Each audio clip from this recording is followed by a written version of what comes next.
Hey, Big John here, and you've picked a great time to listen to Dauphin Island Diaries.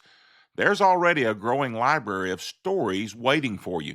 You can listen to all of our previous episodes, and you'll find extended interviews, including a nearly 2 hour conversation with Sherry Pope Moon, whose family story has a very unique connection to Dauphin Island.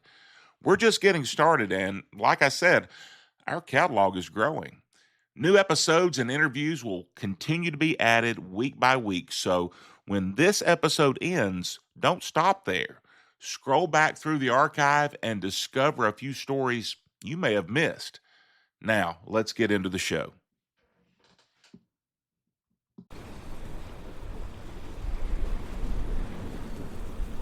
Welcome to Dauphin Island Diaries. This is a podcast dedicated to the history of Dauphin Island, Mobile Bay, and the Gulf Coast that surrounds it. Twice each month, we bring you a story about the people, the places, and the moments that have shaped this island, and the waters and coastline beyond it. Some of these stories are well known. Others have been buried by time and storms and shifting shorelines, but they're still here. So wherever you are, whether you're on the island, remembering it, or discovering it for the first time, find a comfortable place, take a deep breath, relax, and settle in, because this is one of those stories.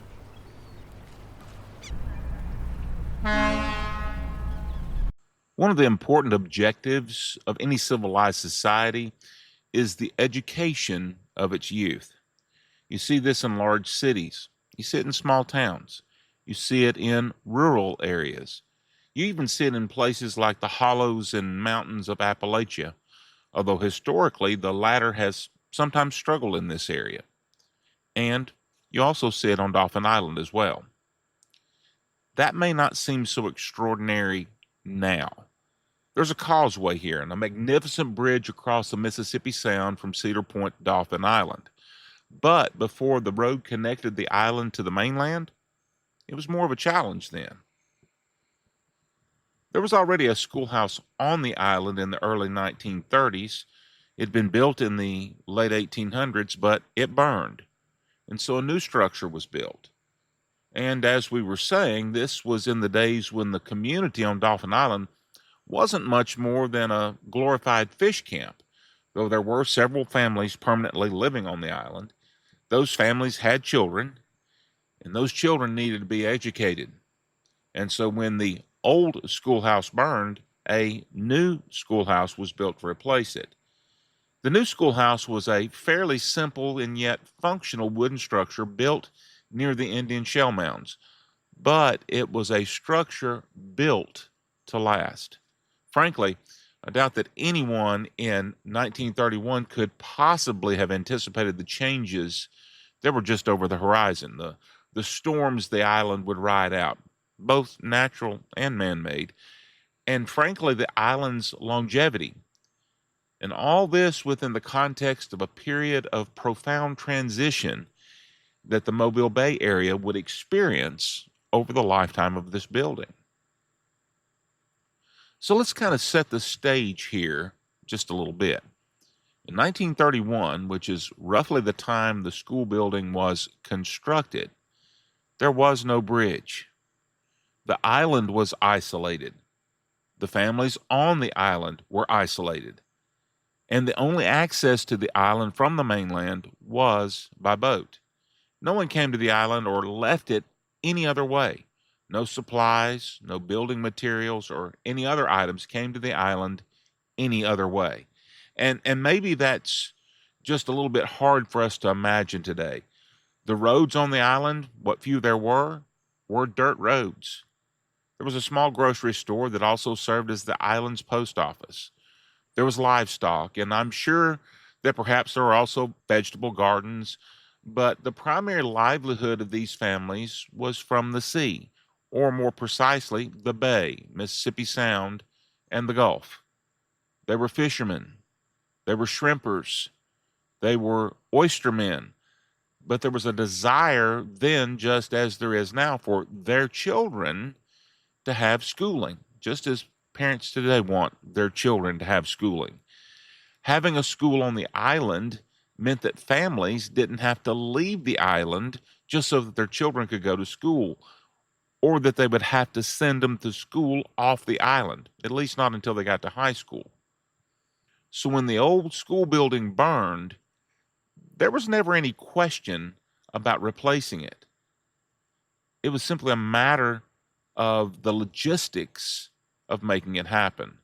And so it was made to happen. And inside that building, there had to be teachers. The value provided to the children must include both the building and the teachers providing instruction at the building. I wonder, and I'm sure you could get close to answering this if you knew where to look, but I wonder how many teachers have instructed the children of the island in the building that we now know as the Little Red Schoolhouse over all the years that it functioned in that capacity. Boy, if those walls could talk. Nationally relevant things that the building has been through. It's been through the Great Depression. It went through World War II, including when Dauphin Island was a coastwatcher site for anti-submarine warfare as the Germans were engaging in attacking our shipping coming out of Mobile Bay. It was there during the Korean War.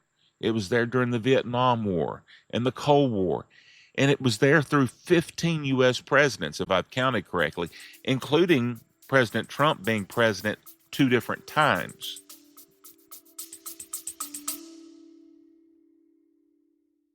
If you enjoy the stories we tell each week and would like to show your support, I'd like to invite you to check out the Summers Media Enterprises merchandise store. You'll find shirts, hats, mugs, stickers, and other items featuring both the Tennessee History Nerd and Dauphin Island Diaries.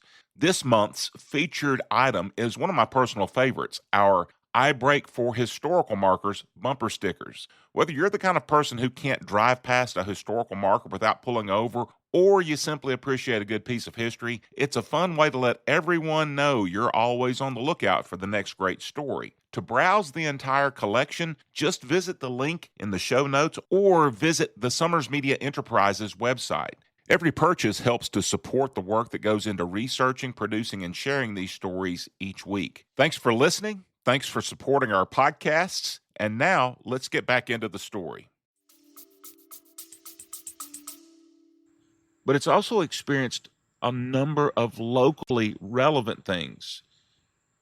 It experienced the commercial development of the island. When it was built, that hadn't taken place yet. The Mobile bankers and developers who had in their mind turning this into a resort island, that hadn't come into play yet.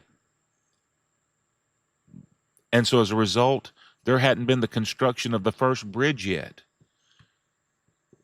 The building has seen multiple hurricanes, and most notably that would include Frederick, which just absolutely devastated the island, but it survived that, and Ivan, and Katrina, and a host of others. It saw the creation of the Air Force facility on the island, and then later saw that to be closed. It saw Frederick destroy that first bridge, and then the building of the current bridge. It saw the creation of the Dauphin Island Sea Lab, which was a lab that already existed, but it was moved to Dauphin Island and became known as the Dauphin Island Sea Lab. And that Sea Lab took over the old Air Force facility when they moved out. It's seen all but the first 2 Alabama deep-sea fishing rodeos on Dauphin Island. And it's seen the automation and then subsequent closure of the Sand Island Lighthouse. That's a lot that has happened in the lifetime of this building that has, become so iconic on this island. As of this year, that building has been here on the island for 95 years. And for the first 85, it served its original purpose. For the first 85, it was a school building. Interestingly, the Little Red Schoolhouse hasn't always been read. I'm told that at one point in the past, I thought it was in the 1950s, but it evidently may have been later, that one of the principals made the decision to paint the schoolhouse red, stating that she'd always wanted to work in a Little Red Schoolhouse. That's the local tradition, anyway. In my research, I found that the person who made that decision may have been someone named Tina Brown. I haven't been able to definitively confirm this, and that it was actually in the early 1970s. Again, no solid documentation yet. And nevertheless, that personal desire of that particular educator ended up creating, or at least providing some of the character for one of the more iconic structures on the island. In the 1950s, it was decided to relocate the Little Red Schoolhouse, perhaps then still just the little schoolhouse, down near the middle beach where the current elementary school is now located. While I don't know this for a fact, given that this roughly corresponds to the time when the island was being developed, I strongly suspect that the 1950s commercial development of the island was a driver behind the relocation of the schoolhouse. Those who were here for the moving of the schoolhouse in 2016 would probably have found the 1950s relocation rather familiar, because when it was moved in the 1950s, it was cut into 3 pieces, just as it was in that last move in 2016. Then, by 2016, given the growth of the population of the island, the Little Red Schoolhouse was no longer sufficient for the number of students being served by the school. 85 years to serve in that capacity is quite long-lived for such a schoolhouse. And so then a new school building was built to take over that function. But the Little Red Schoolhouse was by then such an iconic structure on the island that when the new school was built, while it was considerably larger, it was designed to look like a larger version of the Little Red Schoolhouse. And then when that new modern schoolhouse was built, Mobile County made the decision to tear down the Little Red Schoolhouse. Now, as already noted, by that time, the Little Red Schoolhouse had served several generations of islanders and had been in service for about 85 years. One just simply does not tear down a structure that has served its community and its children for 8.5 decades. At least one should not tear down such an historic structure. And so the people of Dauphin Island protested the planned destruction loudly. Dauphin Island Mayor Jeff Collier, I'm sure, saw the historic significance, but I also strongly suspect that he felt a personal connection to the building as well. He's a native of the island and is of one of the generations whose elementary school years were spent in that very building. And the great thing was that the county listened. And so the people of Dauphin Island were able to keep their Little Red Schoolhouse. But it couldn't stay where it was.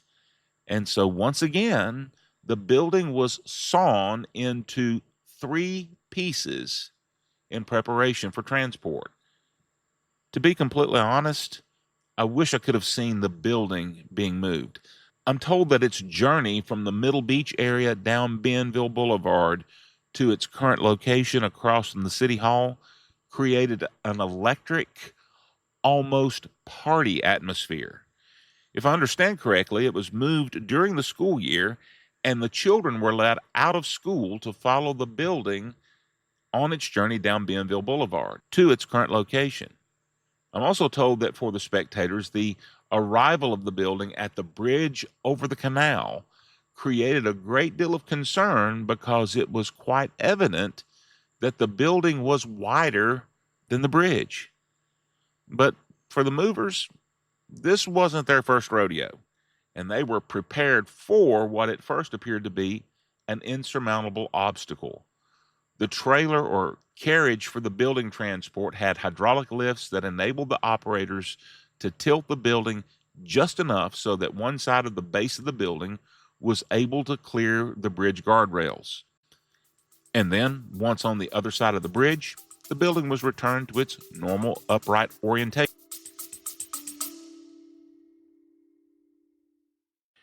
If you enjoy the way we tell stories here on Dauphin Island Diaries, there's another show you might want to check out, The Tennessee History Nerd. Same approach, different setting. Stories from across the volunteer state, rooted in place and built from the sources up. You can find it wherever you're listening right now. And now, let's get back to our story. And then it was set up in its current location. Of course, it had to be reassembled, but it was given new life by virtue of having a new purpose. It became a true multi-purpose building. It's now a museum, a welcome center, a lending library, and in a lot of ways, a community center. Plus, it has a small gift shop inside as well for visitors to purchase souvenirs. When you enter the front door, to your right is the gift shop. This area is where the principal's office used to be when it was a functioning school building. Like a lot of other former school buildings that have been repurposed after they've outlived their usefulness as a schoolhouse, the Little Red Schoolhouse has maintained a lot of the flavor and feel that it had as a school building. One of the other things that I wanted to point out is that as far as small town museums go, Dauphin Island's museum that's housed in the Little Red Schoolhouse is among the better ones that I have been to. And I've been to many. I believe the man who was most responsible for this in the beginning was David Graves, who used to be the museum director. I never have had the pleasure of his acquaintance, but I have been the beneficiary of the fruits of his labors. For one thing, because it's tied to the Welcome Center, and because a welcome center on an island with a strong tie to tourism needs to be staffed regularly and consistently, the museum is always staffed. And for many small town museums I visit, that just simply isn't the case. In fact, for many small town museums, you have to make an appointment to see them because that's the only way they'll have staff there. It's not that they're not proud enough to want people to see their museum, they do. They just don't typically get enough regular traffic to justify having staff there on a regular basis. That is not the case at the Little Red Schoolhouse on Dauphin Island. It's open Monday through Saturday from 10 to 4 every day. And much of the time, there's a steady stream of traffic in and out of the building. But the exhibits are not only relevant, they're also very well done. The museum isn't just a collection of artifacts from life on the island that has no context or interpretation. Every exhibit, every photograph, every map, they all have interpretive panels to explain what they are, why they're there, why they're relevant in Dauphin Island's story. Graves also engaged Civil War and David Farragut artifacts collector Paul DeHaan when he was assembling Civil War exhibits in the museum. Mr. Paul is incredibly knowledgeable about Farragut and about the Battle of Mobile Bay, and his guidance in those particular exhibits have been of great benefit. And people love lighthouses. I found that especially to be true with my reels on Facebook about the Sand Island Lighthouse. That has been among my more popular podcast episodes as well. Well, if you're one of those kinds of people, you're in luck. They have a robust collection of artifacts and exhibits tied to both the Sand Island Lighthouse, which is at the mouth of the bay and is what I would consider a more traditional style of lighthouse.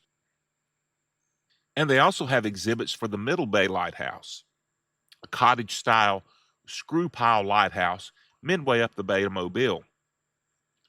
They also have souvenirs in the gift shop that are associated with both lighthouses.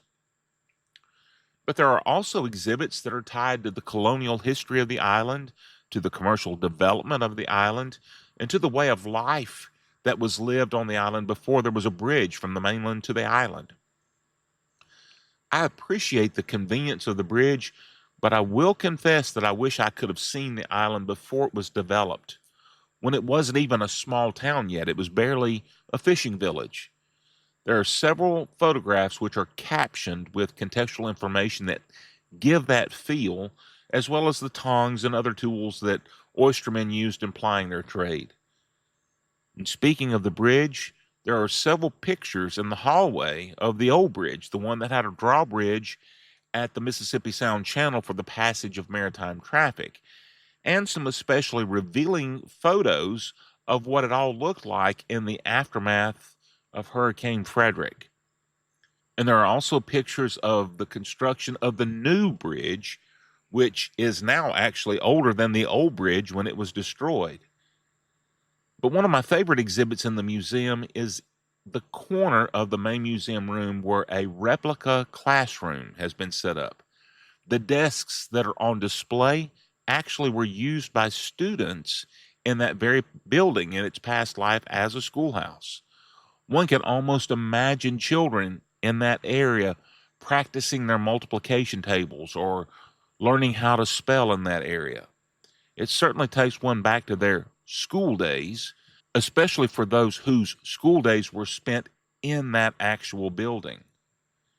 I mentioned earlier that the facility is open and staffed 6 days a week. The docents that work there are knowledgeable and have a great love for the island.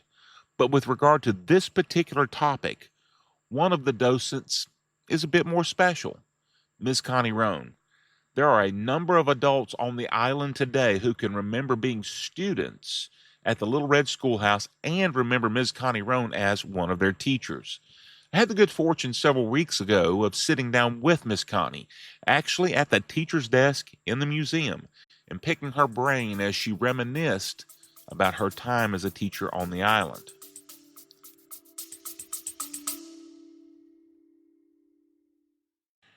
If you're a business with a strong connection to history, education, travel, or place-based storytelling, and you're looking to reach an audience that values those things, we should talk. You can reach me at john.summers@summersmediaenterprises.com. Now, let's get back to our story.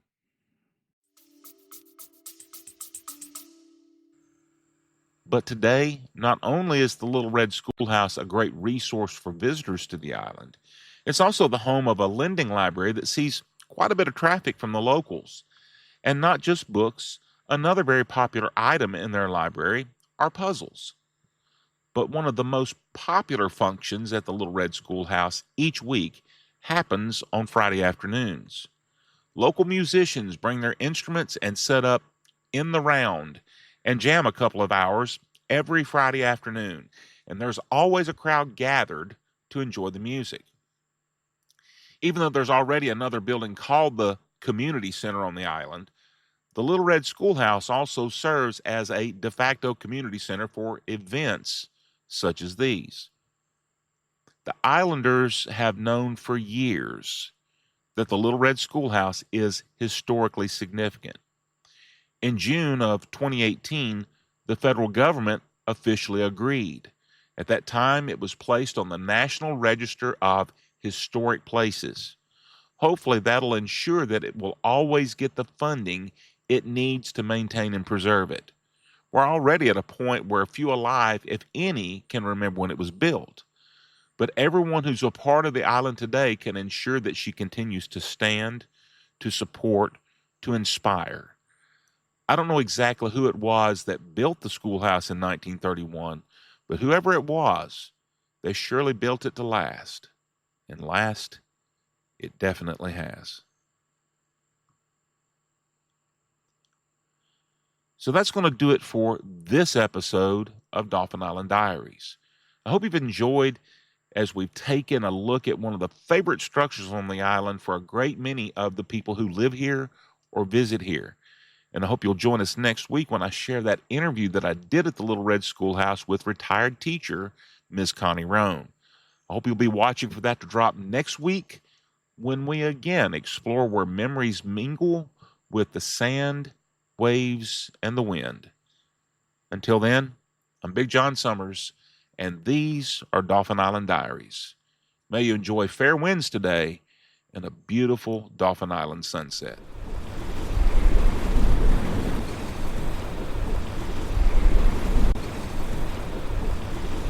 So before I close everything down for today's episode, I wanted first to let you know that this episode has been recorded in my field studio, which is my tent at the campground on Dauphin Island. So you may occasionally hear the sounds of the campground, such as people talking, birds in the background, and so forth. And there is the constant sound of wind in the trees now that wasn't there for some of the recording that I did earlier. I also wanted to take a few moments to acknowledge those folks whose work made my preparing for this episode possible. Sources for today's episode include exhibits and interpretive materials at the Little Red Schoolhouse Museum, information provided by the town of Dauphin Island, the National Register of Historic Places plaque for the Little Red Schoolhouse, which is there just to the side of the entrance of the Little Red Schoolhouse. Also, reporting from the WKRG News 5 July 2024 story on the Little Red Schoolhouse, and also my previous research for several earlier Dauphin Island Diaries episodes, as well as some of my episodes for the Tennessee History Nerd, the sister podcast. I'd also like to express my appreciation to the docents at the Little Red Schoolhouse, especially for this episode to retired teacher Ms. Connie Roan for sharing her memories of teaching on the island. Also to former museum director David Graves, whom I've never had the good fortune to meet, for his work in developing the museum exhibits that I've found so valuable and so enjoyable. And also to Civil War historian Paul DeHaan for his contributions to the Battle of Mobile Bay displays there. And I did have the pleasure of meeting and interviewing Mr. DeHaan back in February of 2026.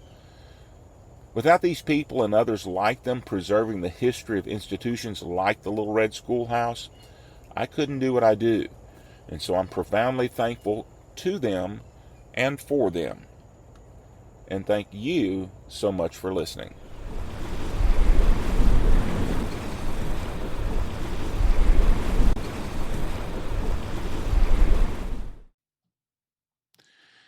Hey, Big John here again, and I wanted to tell you that one of the things I love about podcasting is that it allows you to take me wherever life takes you.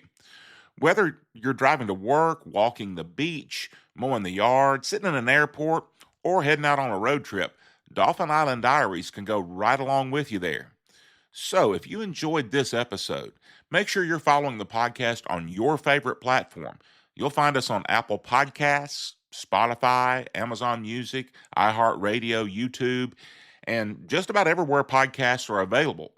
And while you're there, I'd sure appreciate it if you consider leaving a rating or a review.